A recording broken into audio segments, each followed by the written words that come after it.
বাংলাদেশ জাতীয় দল খেলছে শ্রীলঙ্কায়, আর ব্যাট বল হাতে সাকিব আল হাসানের ব্যস্ত সময় কাটছে গায়ানায়। 1 বছর আগেও এমন কিছু ভাবা ছিল কঠিন, কিন্তু গত অক্টোবর থেকেই এটি এখন বাস্তবতা।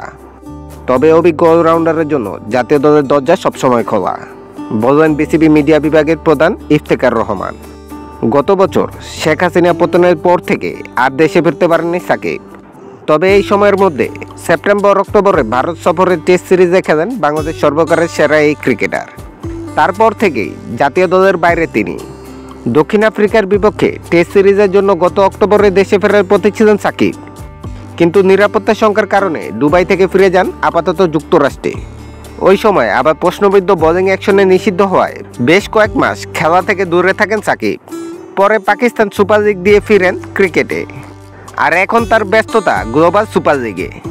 দুবাই ক্যাপিটালসের জার্সিতে উদ্বোধনী ম্যাচে 37 বলে 58 রানের সঙ্গে বোলিংয়ে 13 রানে 4 উইকেট নিয়ে নিজের সেরা সময়ের আভাস দেন 38 বছর বয়সী এই অলরাউন্ডার।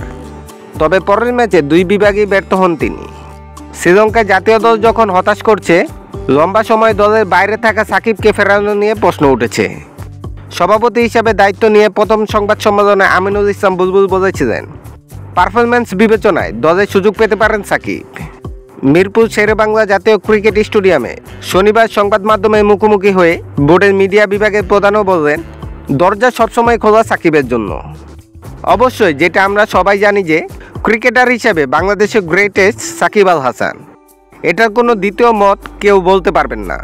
তো সবসময় ডোর ইজ ওপেন। তবে পুরো বিষয়টি ক্রিকেট পরিচালনা বিভাগ ও টিম ম্যানেজমেন্টের উপর ছেড়ে দিয়েছেন ইফতেখার।